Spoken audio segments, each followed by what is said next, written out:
दियों की रोशनी आपके जीवन को प्रकाशित करे, सजावट आपकी समस्याओं को दूर करे और मिठाइयाँ आपके जीवन में खुशियाँ लेकर आए। आप सबको दीपावली की हार्दिक शुभकामनाएं।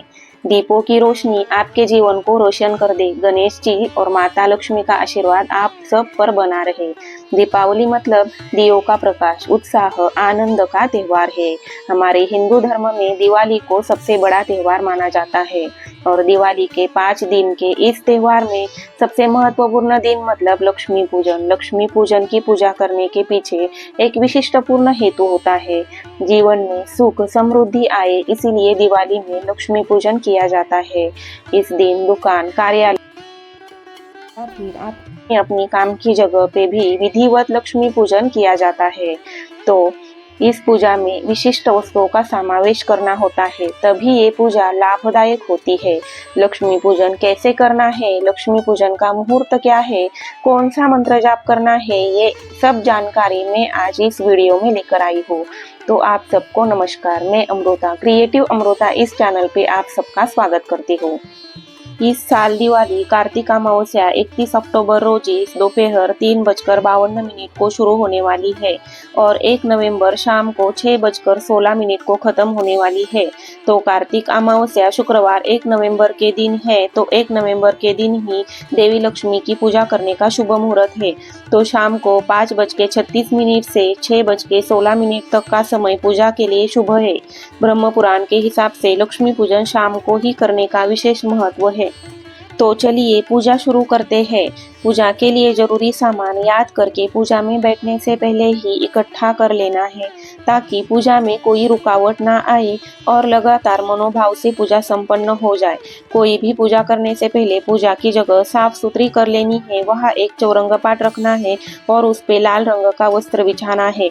आप हरा, पीला और नारंगी वस्त्र भी ले सकते हैं।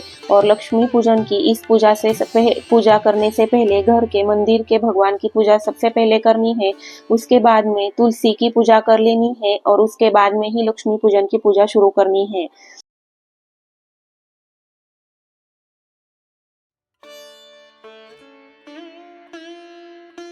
हर रोज की तरह इस शाम को भी हमें तुलसी में दिया जलाना है और फूल चढ़ाने हैं। उसके बाद में हमें लक्ष्मी पूजन की शुरुआत करनी है। पूजा की शुरुआत करने से पहले आचमन कर लेना होता है। आचमन करने से हमारे अंतरात्मा की शुद्धि होती है, इसीलिए आचमन कर लेना है। ओम केशवाय नमः, ओम नारायणाय नमः, ओम माधवाय नमः बोलते हुए 3 बार पानी प्राशन कर लेना है और ओम गोविंदाय नमः बोल के पानी 4थी बार दामन में छोड़ देना है। इस तरह से आचमन करके हमें पूजा की शुरुआत करनी है। तो पूजा के लिए हमें सबसे पहले चावल यानी कि अक्षदा बिछा लेनी है। अक्षदा के ऊपर माता लक्ष्मी के फोटो की स्थापना करनी है। फोटो की स्थापना कर सकते हैं या फिर मार्केट में आपको माता लक्ष्मी की मूर्ति भी मिलेगी, इस मूर्ति की भी आप स्थापना कर सकते हैं। मैंने यहाँ पे फोटो की स्थापना करके फोटो को हल्दी कुमकुम कर लिया है या फिर चंदन से पूजन करके फिर आपको हार लगाना है। हार लगा के लक्ष्मी माता की पूजा करके फिर मैं यहाँ पे कलश की स्थापना कर रही हूँ। तो कलश की स्थापना करने के लिए सबसे पहले पीतल या तांबे का एक लोटा लेना है। लोटे को पंचरंगी धागा गुंडालना है और उसके बाद में फिर हमें यहाँ पे गीले कुमकुम से स्वास्तिक निकालना है। स्वास्तिक निकाल के फिर कलश स्थापना के लिए यहाँ अक्षदा बिछा लेनी है। अक्षदा के ऊपर हल्दी कुमकुम करना है और हल्दी कुमकुम करने के बाद में यहाँ पे इस अक्षदा के ऊपर हमें कलश की स्थापना करनी है।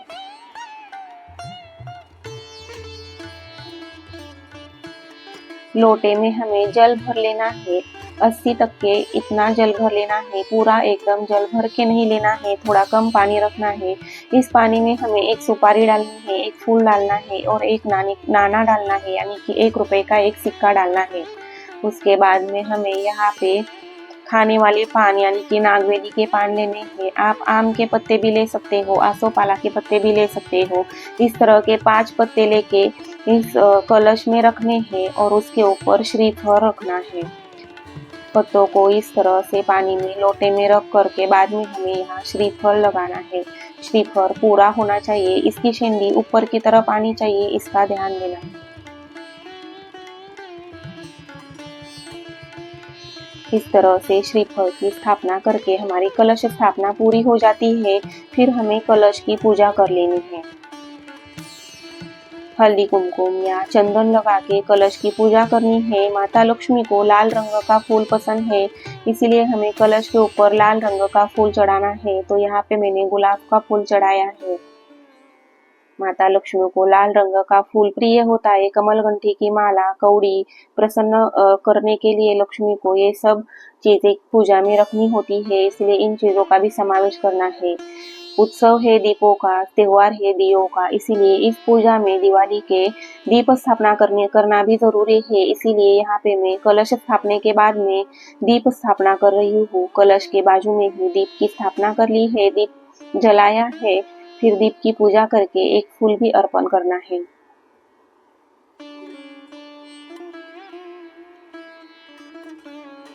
इस तरह से दीप की स्थापना करके हमें दीप को एक फूल चढ़ाना है और बाद में आपको आगे की पूजा करनी है। यहाँ पे नागवेली के दो पान मैंने रखे हैं। हमें यहाँ पे भगवान की स्थापना करनी है। हमारे कुल देवत माता लक्ष्मी और गणपति की स्थापना हमें यहाँ पे कर लेनी है। इसके लिए दो नागवेली के अखंड पान लेने हैं। इनके ऊपर हमें अक्षदा रखनी है। अक्षदा पे ऊपर हल्दी कुमकुम करना है और इसके ऊपर भगवान गणेश जी, माता लक्ष्मी और कुल देवत की स्थापना करनी है। कोई भी पूजा में हमें हमारे कुल देवत की स्थापना याद करके करनी है और उनका भी नाम स्मरण करना है। तो गणेश जी की स्थापना करने से पहले हमें गणेश जी को यहाँ पे पंचामृत से अभिषेक कराना है। फिर जल से अभिषेक कराना है। ओम गम गणपते नमः इस मंत्र का जाप करते करते गणेश जी का अभिषेक पूरा कर लेना है। अभिषेक करने के बाद में हमारे मंदिर में रोज की पूजा करने वाली ये मूर्ति हमें अच्छे साफ सुथरे कॉटन के कपड़े से साफ कर लेनी है। पूजा में यूज किए गए कपड़े या यूज करने के लिए जो कपड़े हम लेते हैं वो सेपरेट हो, साफ सुथरे हो और कॉटन के हो, तभी ये मूर्ति अच्छे से साफ होती है। आज की ये पूजा निर्विघ्न पूरी हो जाए ऐसी प्रार्थना करते हुए गणेश जी की स्थापना करनी है। गणेश विघ्नहर्ता होते हैं, इसीलिए कोई भी शुभ कार्य से पहले गणेश जी की पूजा की जाती है। इसके बाद में आज का दिन है माता लक्ष्मी का, इसीलिए माता लक्ष्मी का भी हमें यहाँ पे अभिषेक करना है। तो मंदिर में हर रोज पूजने वाली मेरी ये चांदी की माता लक्ष्मी की मूर्ति है। इनका हमें पहले पंचामृत से अभिषेक कराना है, बाद में जल से अभिषेक करा के इनकी स्थापना करनी है। तो माता लक्ष्मी की यहाँ पे स्थापना करके उनको हल्दी कुमकुम चंदन से पूजा करनी है और लाल कलर का फूल चढ़ाना है। माता लक्ष्मी की स्थापना इस पूजा में महत्वपूर्ण होती है, इसीलिए गणेश जी के स्थापना के बाद में हमें माता लक्ष्मी की स्थापना कर लेनी है। माता लक्ष्मी की स्थापना करने के बाद हमें करनी है कुल देवत की स्थापना। कोई भी पूजा कुल देवत के स्थापना के बिना अधूरी होती है। कुल देवत के स्वरूप में सुपारी मैंने यहाँ पे ली है। हमें पंचामृत और जल से कुल देवत को अभिषेक कराना है, उनकी पूजा करनी है और नमस्कार करना है। कोई भी पूजा तभी सार्थक होती है जब कुल देवत को याद किया जाता है, उनकी पूजा की जाती है। इस तरह से हमें यहाँ पूजा करनी है।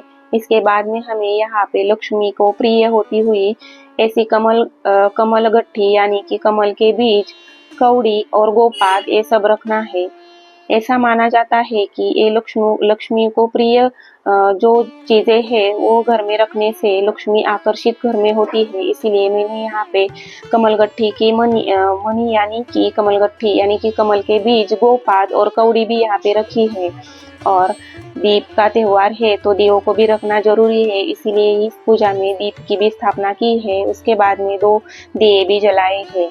अब हमें यहाँ पे सुगड़ की स्थापना करनी है, इसीलिए मैंने अक्षदा बिछा लिया है। 5 सुगड़ लिए हैं, उसमें धान्य भरे हुए हैं। हमारे घर में लक्ष्मी धन धान्य के स्वरूप से आती है, पैसों के स्वरूप से आती है, गहनों के स्वरूप से आती है। इसलिए धन धान्य, पैसे और गहनों की पूजा आज की पूजा में बहुत जरूरी और महत्वपूर्ण होती है।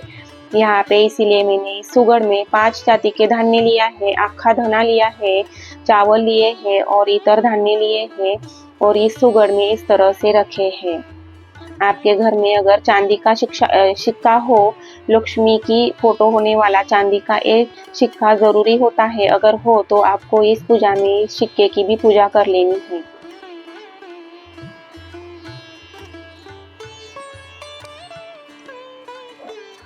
बाद में हमारे घर को साफ सुथरा रखने वाली पीछी यानी कि झाड़ू की पूजा भी हमें करनी है। घर तभी साफ सुथरा रहता है जब हमारे घर में पीछी अच्छी होती है और साफ सुथरे घर में ही माँ लक्ष्मी का वास रहता है। इसीलिए हमारे घर में पीछी भी घर को साफ सुथरा रखने का काम करती है। इसीलिए पीछी की पूजा आज के दिन बहुत ही महत्वपूर्ण है। और पैसे और गहने लक्ष्मी के स्वरूप है, यानी कि लक्ष्मी इन सब चीजों के द्वारा ही हमारे घर में प्रवेश करती है। इसीलिए पैसों की और गहनों की, सोना नाना, चांदी के सिक्के, सबकी पूजा आज के दिन करनी है। और आज के दिन माता लक्ष्मी का बतासा और लाह्या का नैवेद्य रखना है, यानी कि भोग चढ़ाना है। और घर में कोई भी बने हुए मीठे पदार्थ हो, मिठाइयाँ हो, लड्डू हो, उन सब का भोग भी हमें यहाँ पे चढ़ाना है। भोग लगा के पानी भी रख देना है। भोग लगा के हमें फिर यहाँ पे पूजा संपन्न करनी है। धूप लगाना है, अगरबत्ती करनी है और समय भी प्रज्वलित करनी है। दिवाली ये दियों का उत्सव और बुरे पे विजय होता है, इसीलिए इसे दिवाली ऐसा बोलते हैं। दिवाली आते ही चारों ओर रोशनाई, सजावट, मिठाइयाँ और फराળી नाश्ते की घमघमाट होती है। दिवाली में छोटों से लेके बड़ों में भी बहुत उत्साह दिखाई देता है। 5 दिन का ये त्योहार पूरा 15 दिन मनाया जाता है। लक्ष्मी पूजन की पूजा में लक्ष्मी को प्राप्त या प्रसन्न करने के लिए हमें इस मंत्र का जाप करना है। मंत्र ध्यान से सुने और सही से पढ़े, क्योंकि गलत मंत्र उच्चारण करने से ये पूरी पूजा निरर्थक हो जाएगी। तो मंत्र इस तरह से है, आप स्क्रीन पे देख के पढ़ लेना। ओम श्रीं ह्रीं श्रीं कमले कमलाले प्रसीद प्रसीद। ओम श्रीं ह्रीं श्रीं ओम महालक्ष्मी नमः। इस मंत्र का जाप आपको 8, 9, 11, 21 या फिर 108 बार करना है। इस मंत्र का जाप अगर आप कमलगट्टे की माला से करें तो ज्यादा लाभदायक होता है। कमलगट्टे की माला यानी कि कमल का फूल लक्ष्मी को अत्यंत प्रिय होता है। कमल का फूल हर समय हर सबको नहीं मिलता, नहीं अवेलेबल होता, इसीलिए कमलगट्टे की माला यानी कि कमल के बीज के इस माला का प्रयोग किया जाता है। तो कमलगट्टे की माला अगर आपको नहीं मिलती तो आप चंदन की माला से भी इस मंत्र का जाप कर सकते हैं। मन में भाव और श्रद्धा होना जरूरी है। पूरे श्रद्धा से, मनोभाव से अगर माता लक्ष्मी की पूजा करोगे, माता लक्ष्मी को याद करोगे, मंत्र जाप करोगे तो निश्चित स्वरूप से आपको लक्ष्मी प्रसन्न होगी। आपके घर में धन दौलत की कमी कभी नहीं होगी। लक्ष्मी पूजन के दिन आपको इन बातों का भी ध्यान रखना होगा। माता लक्ष्मी का दिन शुक्रवार होता है और इस बार लक्ष्मी पूजन शुक्रवार के दिन ही आया है, तो इस बार का लक्ष्मी पूजन विशेष महत्वपूर्ण होने वाला है। इसीलिए इस दिन आपको पैसे किसी को देने नहीं है, किसी के साथ कोई व्यवहार नहीं करना है। खास करके शाम के टाइम पे लक्ष्मी घर पे आती है, ये टाइम पे कोई व्यवहार नहीं करना है और घर का मुख्य द्वार हो सके जितना खुला रखना है। किसी के साथ झगड़ा नहीं करना है और जोर से बात नहीं करनी है, क्योंकि लक्ष्मी जिस तरह से स्वच्छता प्रिय होती है उसी तरह से शांतता प्रिय भी होती है। इसीलिए हर रोज आपको शाम के टाइम पे इन सब बातों का ध्यान रखना है। आपके लाइफ में इन सब चीज़ों का समावेश कर लेना है ताकि हमारे घर में अखंड लक्ष्मी माता का वास रहे। तो फ्रेंड्स चलिए आज के वीडियो में इतना ही, मिलते हैं आगे के वीडियो में। इस वीडियो में कोई गलती हो गई तो मुझे माफ़ कर देना। वीडियो अच्छा लगा तो लाइक कर देना, अपने दोस्तों के साथ शेयर करना और हमारे चैनल को अभी तक सब्सक्राइब नहीं किया है तो सबसे पहले सब्सक्राइब कर देना।